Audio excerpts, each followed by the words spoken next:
Thiaroye-sur-Mer is a coastal suburb just outside Dakar in Senegal.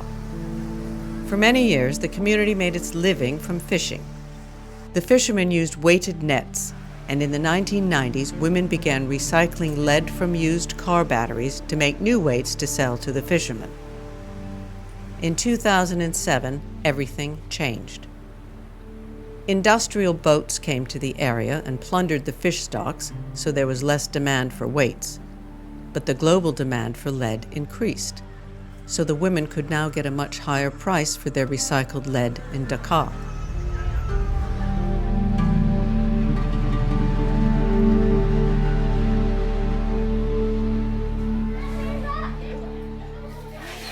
Sama benn xarit di ci liggéey ma ñëw mu ne man booba dama doon jaay ay banana yooyu mu ñëw mu woo si ma ne ma kaay moo ne liggéey bees boo xam ne gaaw na am xaalis te doo sonn.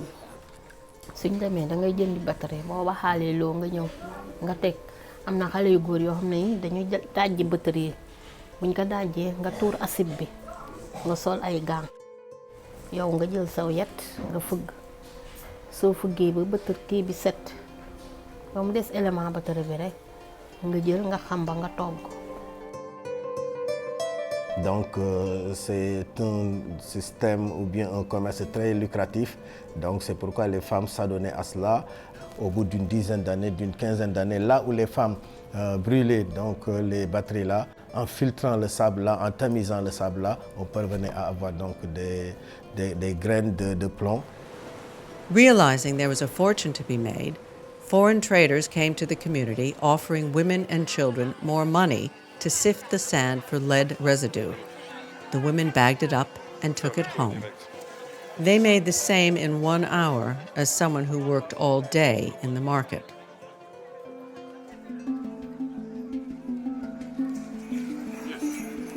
nga am sa terrain nga ni kaay leen suma place ngeen fay dajji yi ñu doon jël di ko sànni yaakaar ni dese la ndeke dese yooyu plomb la. ñu demee ba découvrir ni plomb la population bi songandoo ko ñu ko songoo di ko tibb te message bi ñu doon def ak yooyu poussière bi nga xam ne da ngay toog dafay mel ni dafa xiid.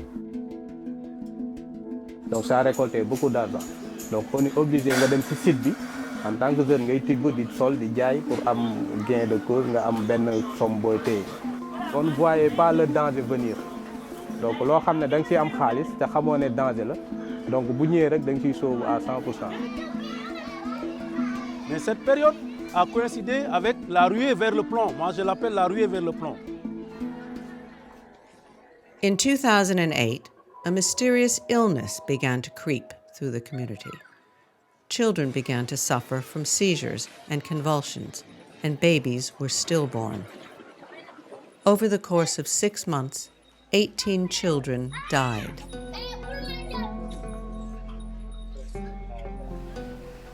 ñu fi juddoo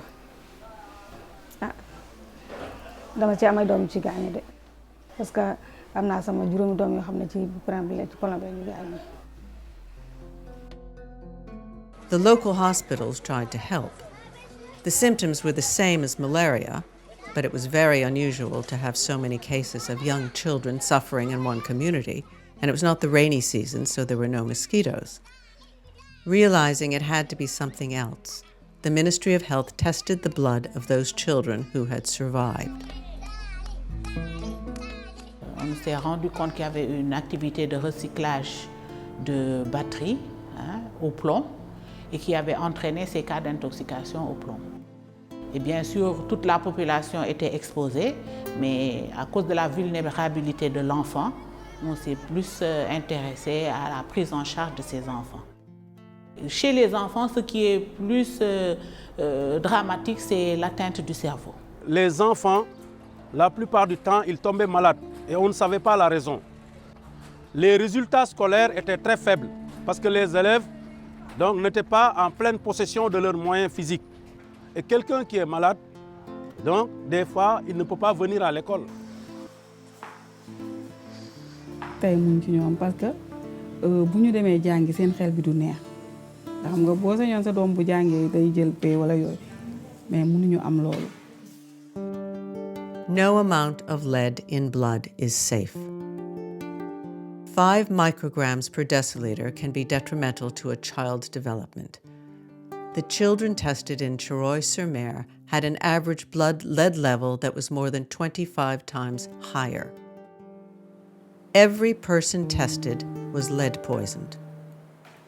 The women were unknowingly exposing their children to the effects of lead. By breaking batteries, they released lead dust into the air, and it settled throughout the community. Then, by sifting the remaining residue in their own homes, they were directly poisoning their families. The government approached international experts to help with an emergency intervention, and a huge cleanup operation began.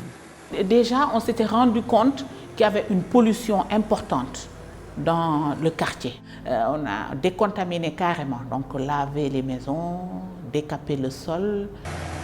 3,700 cubic meters of lead-filled soil were removed and replaced, then stored in a secure landfill site. The government prohibited informal battery recycling. They treated severely lead-poisoned children. Together with community leaders and international advisors, they raised awareness around the dangers of battery recycling. On est dans une situation de pauvreté donc généralisée dans nos quartiers là.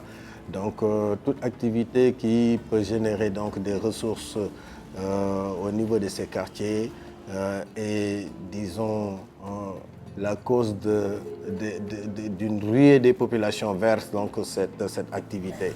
ñun ñi daan jaay batterie kay moom fi mu ne ñun ñëpp bàyyi nañ batterie kenn liggéeyatul batterie fi mu nekk ñu ngi toog nag amatuñu financement amatuñu liggéey amatuñu dara.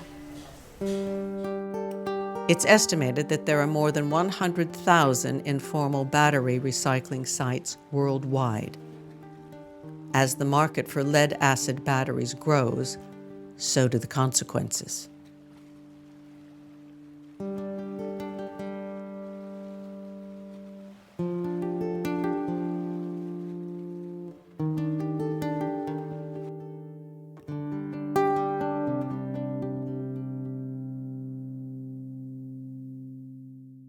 In 2021, the original agencies that advised the government returned to Thiaroye-sur-Mer to test the community for lead.